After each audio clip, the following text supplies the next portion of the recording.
Të rinjt e papunësuar të moshës deri në 29 vjeç që duan të hapin biznesin e tyre do të marrin nga qeveria 10.000 euro, mjete të pakthyeshme. Kjo është njëra ndër masat e qeverisë, pjesë e planit operativ që e prezantoi kryeministri, i cili ka për qëllim, siç tha, uljen e papunësisë. Ai njoftoi se qeveria ka ndarë 40 milion euro për punësimin e 16.000 personave. Sipas tij, pritjet janë që rreth 65% të jenë të rinj deri në moshën 29 vjeç.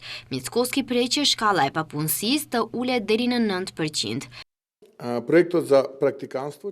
Në 3 mujorën e 3 dhe të 4, numri të punësuarve është rritur afër 10.000 dhe ky numër kalon mbi 700.000 për herë të parë pas një kohe të gjatë dhe numri i të papunësuarve është nën 100.000, gjithsesi rreth 98.000. Tash do të shohim se si do të jetë në 3 mujorin e parë të këtij viti, edhe pse pres që deri në fund të vitit, ndoshta shumë optimiste, por pres që shkalla e papunësisë të jetë në 9%.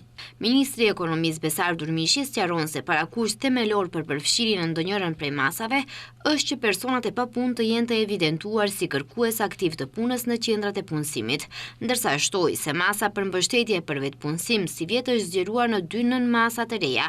Masa mbështetje për vetpunësim e cila ka të bëjë me personat e papunë me minimum arsim fillor për të filluar biznesin e tyre, shuma e mbështetjes financiare është 7.000 euro, mjetet të pakthyeshme për fillimin e biznesit, që është 1.000 euro më shumë në krahasim me vitin paraprak. Risia e aktiviti është se nën masa mbështetje për vetpunësimin e të rinjve të papunë deri në moshën 29 vjeç, me që rast shuma e mbështetjes financiare arrin 10.000 euro mjetet të pakthyeshme për themelimin e biznesit.